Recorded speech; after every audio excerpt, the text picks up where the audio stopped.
Dutangiriye muri salo umuhungu n'umukobwa bicaye mu ntebe ubona ko bameze neza ari abantu bari mu rukundo cyane byimbitse. Nibwo umukozi wabo yazaga abaza sebuja ko amuhamagaye agira ngo amubwire icyo yagira ngo akore. Sebuja nibwo yamubwiye ko atigeze amuhamagara.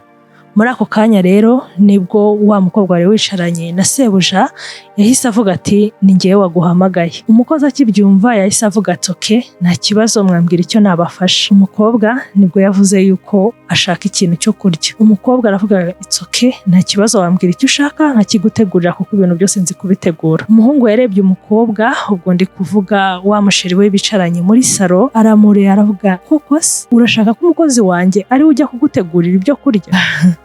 Ubona ko bimubabaje biranamutungura kuko ntago yari yiteze ko umukunzi we yakora bino bintu. Ako kanya boss yahise asaba wa mukozi cyangwa se wa muntu umufasha imirimo yo mu rugo, amusaba ko yasubira mu byo yararimo akikomereza ibyo yarari gukora. Wa mukobwa arahindukira areba boyfriend we aramuvuga ati no, nibishoboka, ngiye mamagaye uyu mukozi kugira ngo azamfashe adutegure icyo tugomba kurya. Ako kanya mu burakari bwinshi wa musore yahise ahindukira abwira wa mukozi aramubwira ati navuze ngo nkubure hano, zamuka usubire mu byo wari uri gukora. Ako kanya wa mukozi yaravuze ati urakoze nyakubahwa, nibwo yahise asubira mu mirimo yarari gukora. Wa mukobwa n'umuhungu bagumye muri salo bari gutongana, aribwo umuhungu ahindukira akabaza umukobwa ati nta soni aho guhaguruka ugashaka icyo ugomba gukora cyangwa se ugashaka icyo ugomba guteka kugira ngo urye, deja unanekere nanjye nijye kuko waje kunsura umukunzi wanjye ngomba kurya ibintu wateguye, uratinyuka ugahamagara umukozi wanjye ati ajye kugutegurira ibyo urya? No, ntago bishoboka, ibintu ntago byumvikana. Umukobwa aramureba ati se niki kidasanzwe nkoze? Umukobwa ubona ko atabyumva rwose, biranamubabaza cyane kuba boyfriend we ari kumubaza ibintu nk'ibyo ngibyo. Wa musore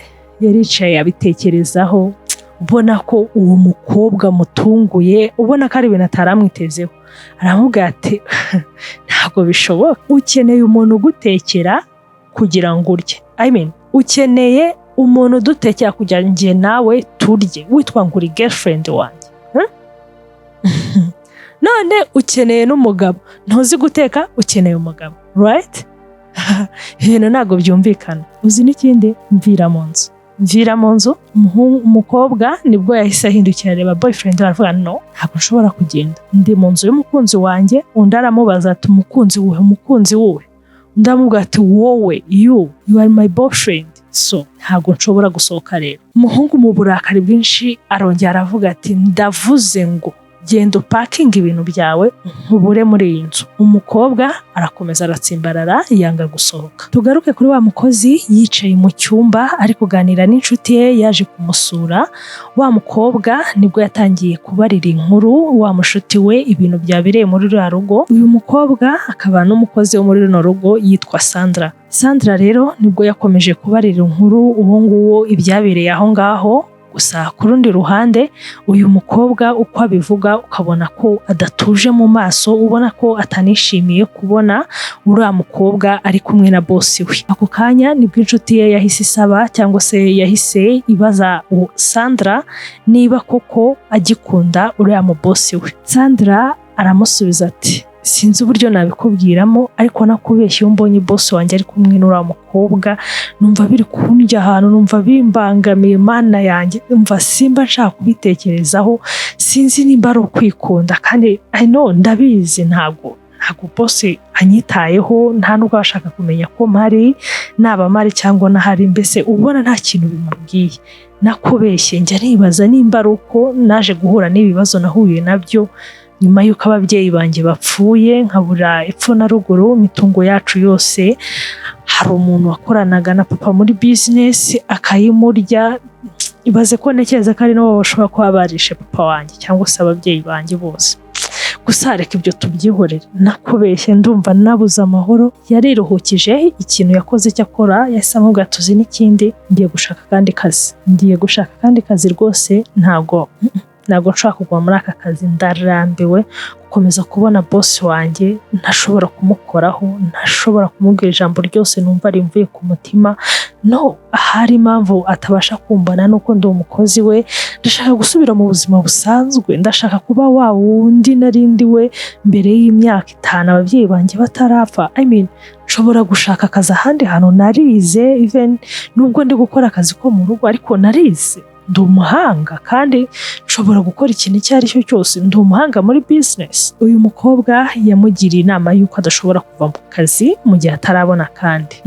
Ntabwo ari byiza gushaka kuva muri aka kazi utarabona kandi. Sandra yabitekereje aravuga sikari byo koko, barumuna banjye ngomba kwitaho, ni nayo mpamvu ndi muri kano kazi, ariko ngomba gukora uko nshoboye. Mana yanjye, sinzi icyo nabikora, sinzi ikintu nakubwira pe, ndarambiwe, ndumva ntazi. Tuvuye aho ngaho rero ku mugoroba nibwo tubona Sandra ari mu cyumba asanga wa muhungu twatangiranye nawe inkuru yacu yicaye muri salo ari kumwe na girlfriend we. Uyu muhungu aba yicaye mu cyumba ku buriri ubona asa nkaho ategereje umuntu. Nibwo Sandra yinjiraga yambaye neza, umva ameze neza bye, yambaye agaplante keza, agakanzu keza. Urabona ko kazi yavugaga akora menya ari akazi k'uburaya, ni akazi k'uburaya, ni akazi k'uburaya aho agenda agahura n'abagabo n'abasore bagakora ibyo bakora bakamwishyura kugira ngo abeho bitewe n'ubuzima yarabayemo. Akihagera urabizi nk'abantu bose bakora uyu mwuga, atangira kwimurika yihindukiza, yereka boss we amwereka ukuntu akeye, niko kumusatira atangira kumusoma.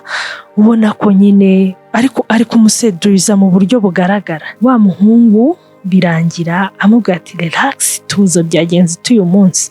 Uyu mukobwa rero nawe nimba ari uko yari amaze kuvuga ko agiye gukora uko ashoboye uyu muhungu nawe ngo abashe kongera kumubona, uyu munsi yaje yambaye noneho bitandukanye, kugeza naho uyu muhungu amubwira ko yaje ari gusa neza, atandukanye nuko mbere yazaga ameze. Tuvuye ahangaha rero kundi munsi ukurikiye nibwo twongera kubona Sandra ari kumwe n'undi mukobwa ubona ko bameze nk'abantu bari gushaka akazi. Bakihagera muri ya salo, Sandra yatangiye kuzenguruka muri salo avuga numbwire ko ari ahangaha twari tuje, numbwire ko ari aha wavugaga. Atangiye kureba amafoto ahari, ubona ko Sandra aguye mu kantu nyine areba amafoto, abona ko uwo muntu asanzwe amuzi, arumirwa. Arebye abona ni Eric igihe yahereye avuga noneho mana ya, atangira kwibaza ibintu byinshi muri we, yibaza ukuntu Eric ageze mu nzu ya Eric. Usibye ko Eric babonanye nijoro, mbibutsa ko Eric ari wa musore yavugaga ko akunda, ashaka gukora uko ashoboye akava mu kazi yakoraga kugira ngo byibuze atangire ubundi buzima bushyashya, Eric azamubone nk'undi muntu utandukanye. None yisanze mu nzu ye ariho aje gusaba akazi. Ako kanya Sandra ashaka kubwira wa wundi ko diru bari bafitanye bayireka, nibwo Eric yamanutse yerekeza muri salo aho ba Sandra bari bagikubitana amaso. Ubona ko bose baguye mu kantu, gusa barijijisha mu rwego rwo kujijisha wa wundi bari bazanye. Ndaramubaza ati se n'uyu nguyu nzaniye, uyu niwe umuntu wamboneye? Nego, nk'umukozi wanjye uzajya umfasha imirimo yo mu rugo akanekera? Yego, n'uyu nguyu rwose nabonye. Ubona ko urugamba rubaye urugamba. Sandra na Eric barakomeza bakarebana, ubona ko buri wese atari kumva neza ibintu biri kubera ahangaha. Gusa wa muntu wari uri kumwe na Sandra yegereye Eric amusobanurira byose uko bimeze, amubwira icyo umukobwa agomba gukora. Undi aramubwira ati okay. Eric nibwo yahindukiye abaza Sandra turiteguye? Undi ati nditeguye rwose nta kibazo. Okay, you can start now. Amubwira ko ashobora guhita atangira nona. Wazanye n'ibintu byawe? Undi ati yego. Ariko mbere gato yuko amubwira ko agomba gutangira, yabanje gusa nkaho agize urujijo. Sandra ubona ko nyine nawe byamucanze, niko guhindukira abwira Eric ko yamufasha akakaza kakamuha kuko aragakeneye cyane, ubona ko ari kumwinginga cyane. Eric rero nibwo yahise noneho amubwira ko ashobora guhita atangira akazi ako kanya. Sandra yarishimye. Wa mukozi wundi cyangwa se wa muntu ushinzwe gushaka abakozi yegera Eric amwereka document yari afite, ni contract. Barayisinya, bamaze kuyisinya undi ahita amubwira ati okay, noneho batangira akazi. Undi nawe arasezera aragenda. Akimara kugenda Eric arahindukira arongera areba Sandra, aramureba. Sandra aramubwira ati please mbabarira ndakwinginze, aka kazi ndagashaka, nukuri ndagashaka kandi ndi umwana mwiza, ndatandukanye pe, ntubifate nabi, nta kindi nari ngambire, sinari nzi ko ari nahanganje, ariko I beg you ntago uzicuza kuma akazi rwose, kumpaye akazi. Numbone gutya, ntago ndi umwana mubi pe, ntago ndi umwana mubi. Eric aramureba, it's okay, nta kibazo rwose. Watangiye ahita mbwa ntaragera aho njye, ariko ndashaka kurya, ndashonje, wagira icyo nekera. Sandra mu byishimo byinshi avuga ati uravuga gusa, ibiryo ndi buteke ndabizi neza, uzajya uhora ubirota buri munsi umamagara ngo mbigutekere. I know, nzi guteka indyo zose zitandukanye, rero ntugire ikibazo, mu minota mike cyane ibiryo biraba bikugezeho. Eric aramureba araseka, ahita yizamukira, n'undi nawe ajya mu kazi. Eric yicaye muri saramanje ategereje ko bamuzanira amafunguro, nibwo Sandra yaje azanye amafunguro yaramaze gutegura, arangije aramubwira ati bon appétit. Eric yazamuye amaso areba Sandra, aramubwira ati urabizi twisanze hano twese, ntabwo twe tuzi ko ari gutya bimeze, ariko ndi gushaka undi muntu, ndi gushaka undi mukobwa twajya tugirana deal, twinezeza nawe, urabizi nyine uko nanjye nawe byabaga bimeze. Gusa bw'amahirwe make ntabwo njya ndyamana n'abakozi banjye, ntabwo njya ndyamana n'abakozi banjye rwose, ngo nyine nawe urabyumva. Sandra yarahindukiye areba Eric, agahinda kenshi abura icyo amubwira. Icyo yakoze ahise amubwira ati enjoy your food, ryoherwa n'ibiryo byawe rwose. Sandra yahise akata aragenda. Muri salo Eric yicaranye n'inshuti ya Steven bari kuganira, nibwo Sandra yamanutse yerekeza muri salo aho boss we yicaye ari kumwe na Steven ari we nshuti ye, amubwira yuko ashaka kujya gusura barumuna be hashize ibyumweru 2 batabonana, amusaba uruhushya ko yamubabarira akagenda, ko ari buze kubanguka bitaza gutuma akazi gapfa. Eric yarabyumvishe aramureba, hira hasi ageza hejuru avuga what? Ugomba kubanza gukenera appointment kugira ngo uve muri runo rugo ugende, nibyo uri gushaka? Okay, mbo bishaka agenda. Gusa uburyo yarabimubwiyemo wabonaga ko atari uruhushya ari kumuha, ahubwo yarameze nka kwa kundi umuntu aba ari kugushunga, akavuga okay genda none, ariko mu by'ukuri ni nkaho ari kukubwira ati wibeshye uva ahangaha. Ni muri ubwo buryo rero Eric yarari kubwiramo Sandra rero nawe nk'umuntu mukuru yarabibonye, ubona ko boss we adashaka kumuha uruhushya, avuga okay nta kibazo, ubwo nzagenda ikindi gihe. Eric yaramurebye aramubwira ko wajya uvugisha ukuri, uri gushaka uruhushya rwo kujya kureba abavandimwe bawe, wagize abavandimwe bawe ryari ko ntabyo nzi? Ubwo uri gushaka kujya kureba abagabo bawe, wagize ukabeshya ngo ugiye kureba abavandimwe bawe? Steven yarebye Eric aramubaza ese kubera icyo uri kumusubiza gutyo, wamuretse akagenda? Undi ntago muzi uriya wowe, ntago muzi, ntureke ari agasura ke ngo kagushuke ngo ubone ngo ni innocente, no, ntago ari inzirakarengane, kuri ari gushaka kujya kureba abagabo. Sandra yarebye uburyo bimeze, abona ko boss we abirakariyemo. Mu by'ukuri ukurikije ukuntu Eric nawe yari ari kuvuga, wabonaga asa nkaho yarakaye cyane, afite uburakari bwinshi, nyine ntago ari kumva ukuntu Sandra ashaka gusohoka akagenda. Ibyo bintu byo kumubwira ngo agiye kureba abavandimwe ntago abyumva. Mu magambo make yari ameze nkaho ari gufuhira Sandra, ntago ashaka kumureka ngo agende ajye guhura n'abandi bagabo. Sandra abonye ukuntu bimeze yarababaye, ubona ko ku isura bigaragara kababaye cyane.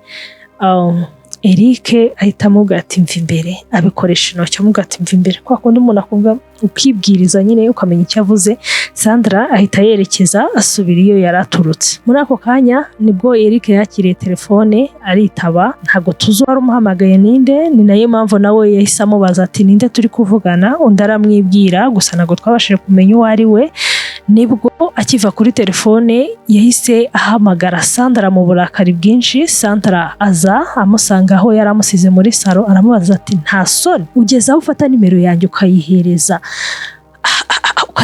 aba boyfriend bawe bakamamagara, nta soni ugatinyuka ugatanga nimero yanjye? Ndavuga ati nukuri nta kintu nigeze nkora, nta na boyfriend mfite, yemwe nta n'umuntu nigeze ama nimero yawe. Undi ati ntibishoboka, ntabwo mbyumva neza, birababaje nimba ugeze aho usigaye utanga nimero zanjye kuri izi ngegera z'abasore ngo ni aba boyfriend bawe.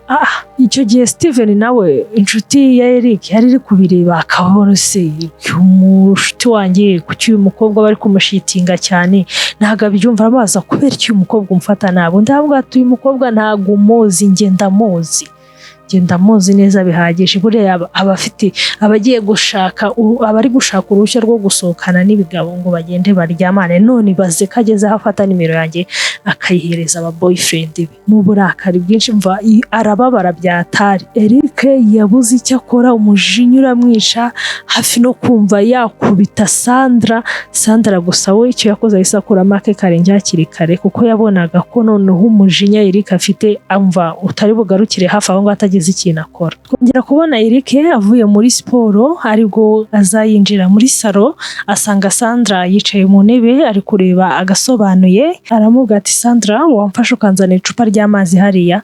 Sandra yahise ahaguruka aragenda amuzanira ikirahure amuzanira n'icupa ry'amazi aramusukira nibwo Sandra yahise abaza sebuja ari we Eric aramubaza ati nyakubaha twagutegurira iki cyangwa se urashaka kurya iki kugira ngo abe ibyo dutegura. Eric yubuye amaso aramureba aramubwira ati surprise me ntungura kora ibyo ni nko kumubwira ati nawe gira ibyo witekerereza uri buntegurire ntiriwe mbikubwira ku buryo ubona ko biri bunyure. Aramubwira ati okay nta kibazo nagutegurira imbuto agenda amubaza ibintu byinshi bitandukanye ashaka kumutegurira undi aramubwira ati nta kibazo we kora ibyo ushaka kora ibintu wumva nyine bikwiye kugomba kunkorera gusa wibuke ko ndi kuri regime ndi gushaka kugabanya ibiro ngira ngo urabibona ko mvuye no muri siporo. Ndaramubwira ati okay fine. Arangije Sandra nibwo yahise agenda yerekeza mu gikoni agiye gutegurira amafunguro sebuja yasigaye ari kwitegereza cyane Sandra uburyo ari gutambuka ubona ko mu maso ye nyine harimo akantu urabona ko harimo akantu. Sandra yicaye muri salo ari kureba filme nibwo yumvisha umuntu akomanga asohotse agenda agiye kumukingurira asanga ni umukobwa ubona ko asa neza akeye ubona ko ari umukobwa yihagazeho pe.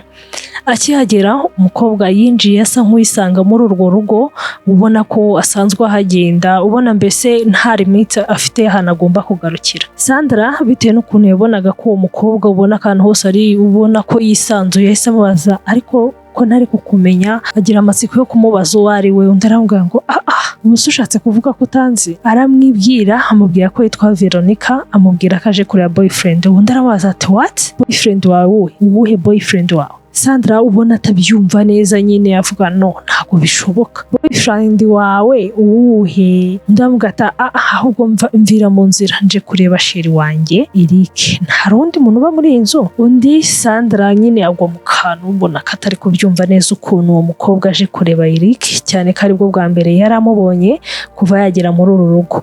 Wa mukobwa mu gasuzuguro kenshi yabwira Sandra ko agomba guhamagara Eric akamusanga hano hasi cyangwa se akamusanga mu cyumba hari.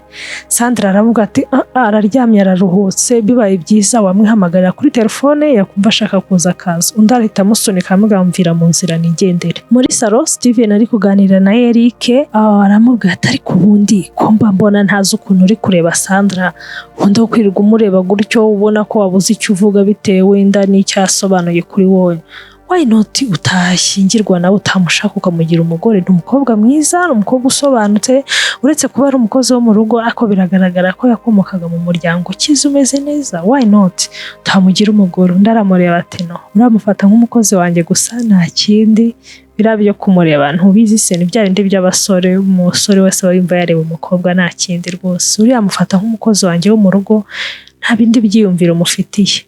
Uko ari kuvuga ibyo ngibyo Sandra ahagaze ahantu mu nguni ari kumviriza ibyo sebuja ari kuganira na inshuti ye Steven ubona ko nyine mu isuri babaye cyane atangajwe no kumva ibyo Eric ari kumuvugaho. Sandra avuye ku isoko guhaha nibwo ari kugenda inyuma ye haturutse imodoka umuntu wari uri muri iyo modoka yahise amanura ikirahure tubonye neza tubona ni Steven ya nshuti ya Eric isanzwe iza mu rugo rw'iwabo.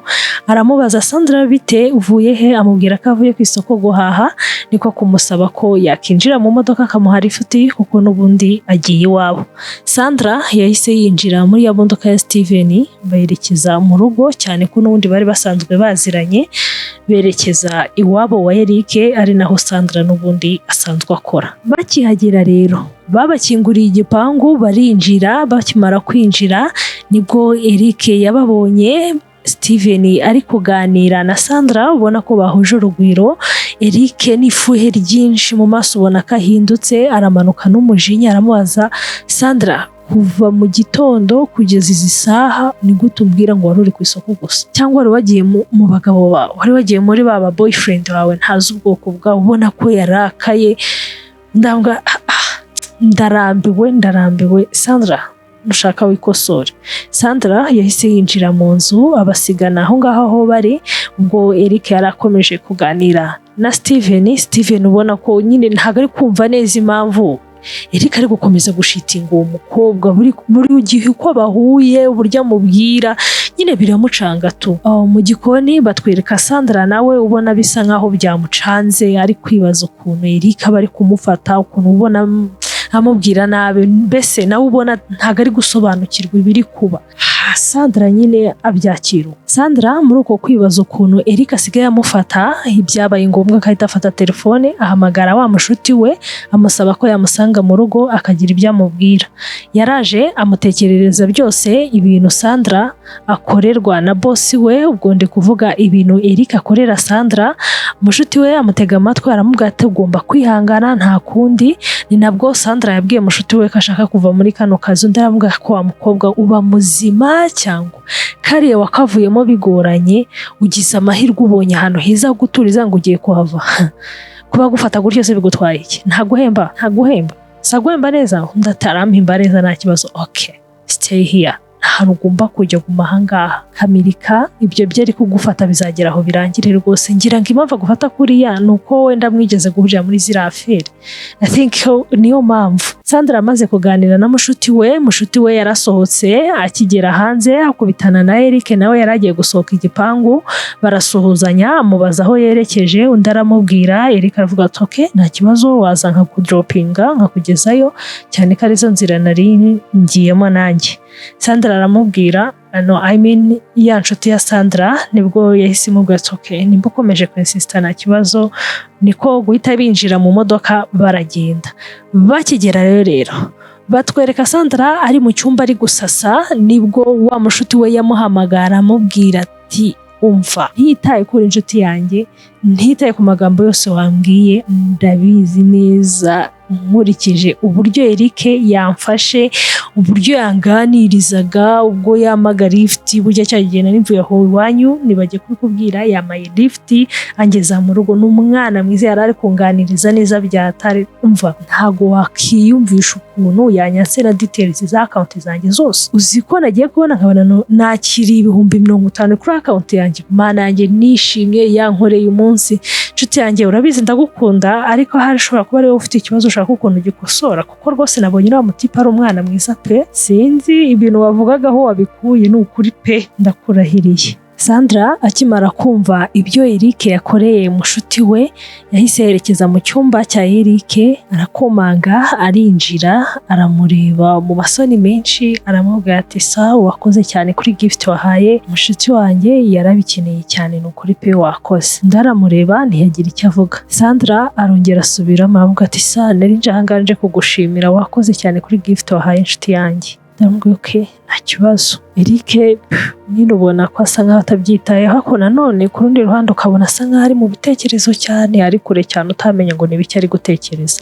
Sandra yahise yerekeza mu cyumba agenda byibazaho impamvu boss we nta kintu ari kubasha kumentioninga kuba ari kumushimira ku byo yakoze, ariko ntiyabitindaho. Ku rundi ruhande rero tuza kubona umuhungu wicaye ahantu mu cyaro afite agatelefone, ubona ko nyine kano gatoya k'amatushe ari guhamagara kuri call, kumva call ntiri gucamo. Icyo akora yasize ubutumwa asiga ari kuvuga ngo Sandra ndakwinginze umpamagare ntubone iyi message kuko ndi mu buribwe cyane.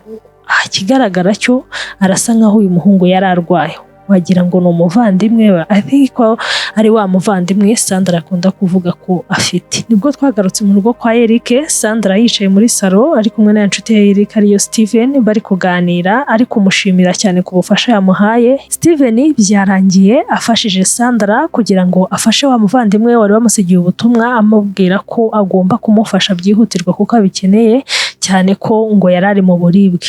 Sandra rero yarari gushimira Steven muri salo ariko ari kumubwira ati sawa wakoze cyane. Steven nawe ubona ko n'amaso y'ubuhehesi cyane ko kwikubitiro wabonaga ari gusa nkaho agirira impuhwe cyane Sandra, nawe utamenye impamvu iri kubitera aramubwira ati Sandra ntabwo ari ngombwa kunyita sa, mfata nk'inshuti yawe, umuntu mugenzi wawe muganira, si ngombwa kumentioning iryo zina rwose. Nta kintu nakwima rwose nyifite pe, nukuri ntabwo ari ngombwa kuvuga gutyo.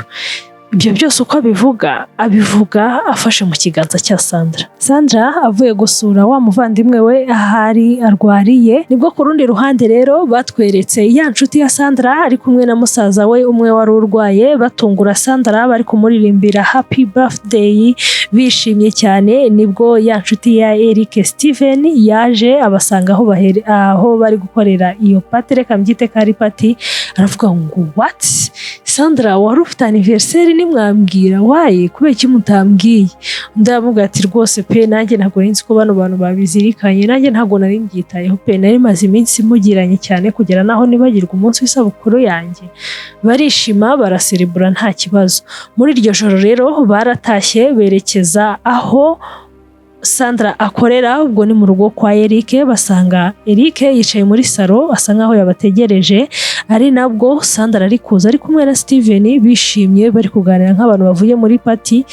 Bakihagera Eric basanga ari mu burakari bwinshi cyane ubona atabyumva neza, aramutonganya. Noneho kumubona ari kumwe na Steven bari guseka gutyo Eric arababara atonganya Sandra mu buryo bwose bushoboka. Hahandi noneho uhita uvuga ati kabisa satani yazutse, azukira mu muntu bita Eric, ubona afite uburakari bwinshi cyane.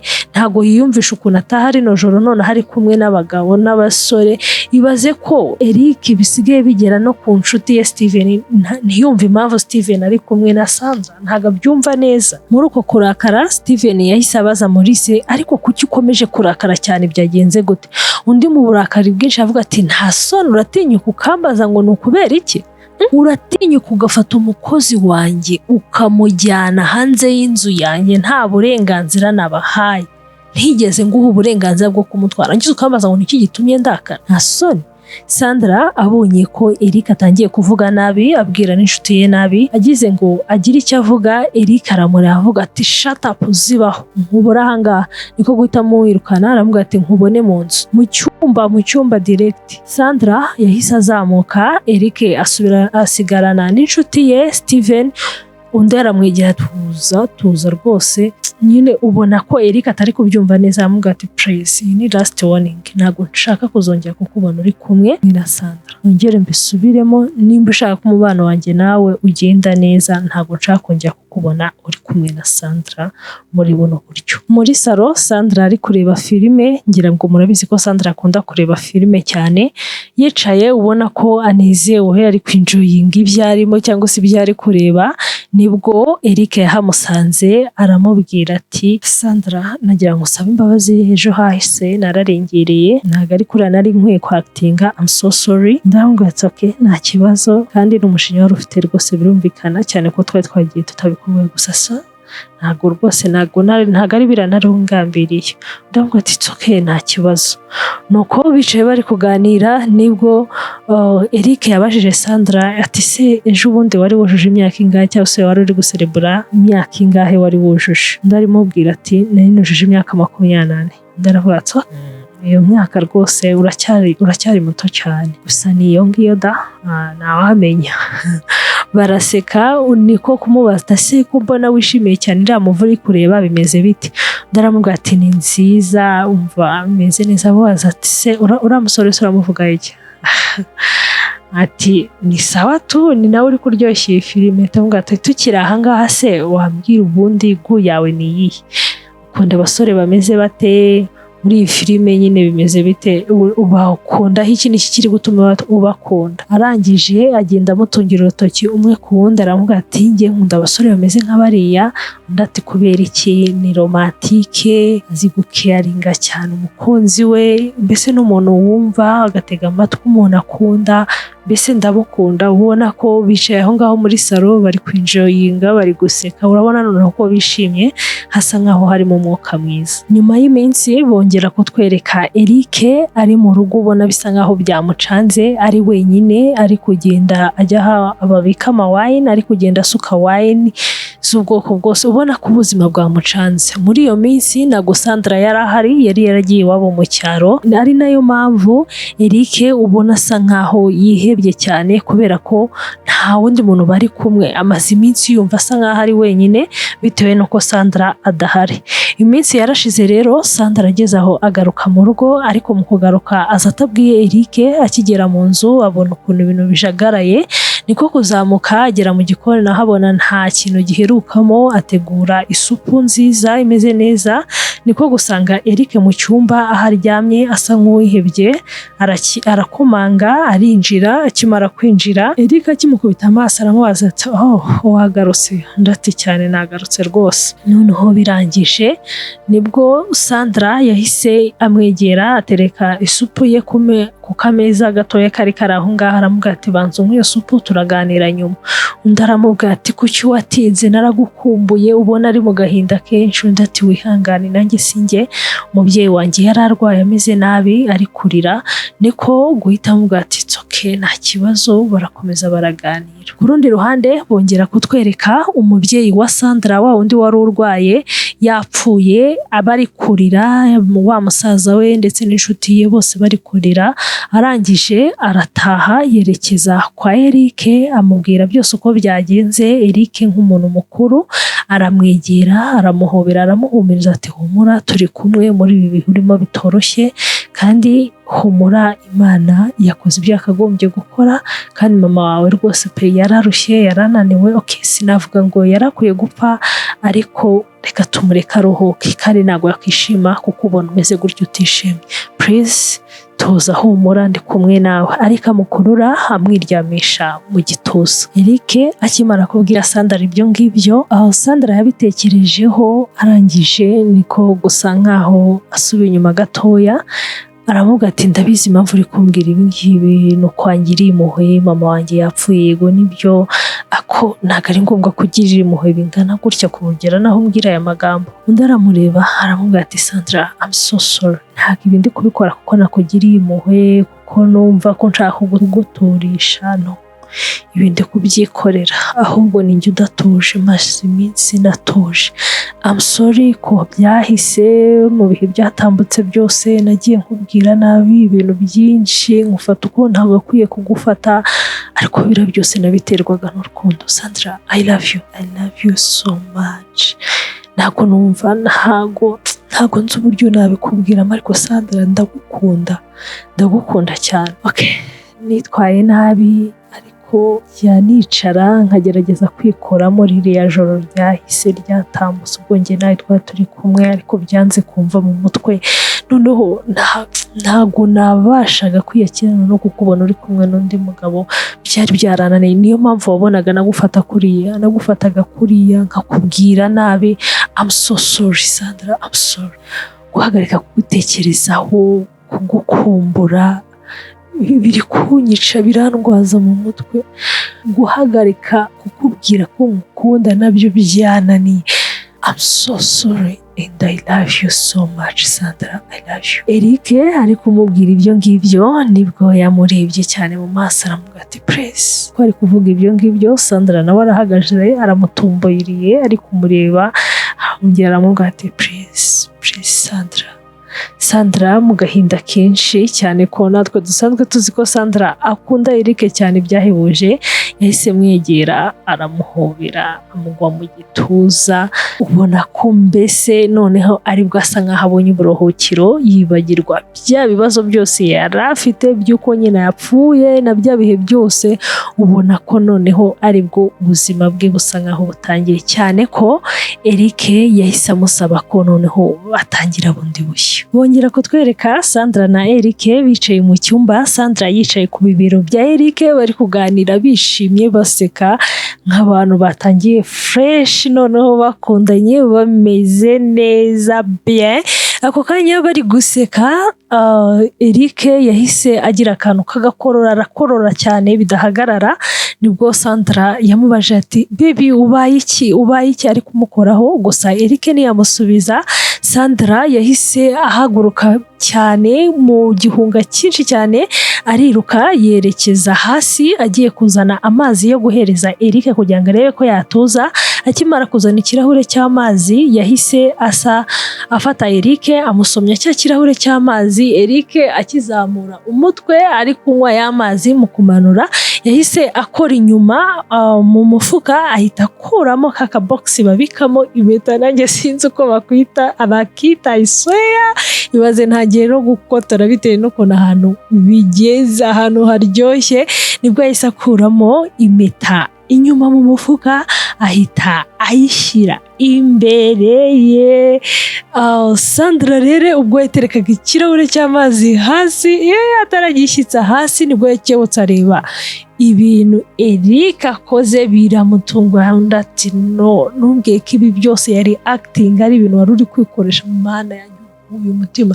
Undi aramubwira ati baby I'm so sorry, ntabwo nashaka kugukanga but nari nabuze aho mbihera. Sandra I love you so much, ntabwo nshaka kongera kwicara nkategereza igihe cyose nategerereje, nshaka kukubwira rino jambo please, ndashaka kumbera umugore rwose. Ndati what, are you serious? Ndati rwose ndi seriye, meze neza nta kibazo, ahubwo sinzi uburyo nabikubwira, ntabwo mbasha kwiyumvisha ubuzima utarimo uko bwaba bumeze, ukuntu naba meze. No Sandra I love you so much, ndashaka ko noneho umbera umugore.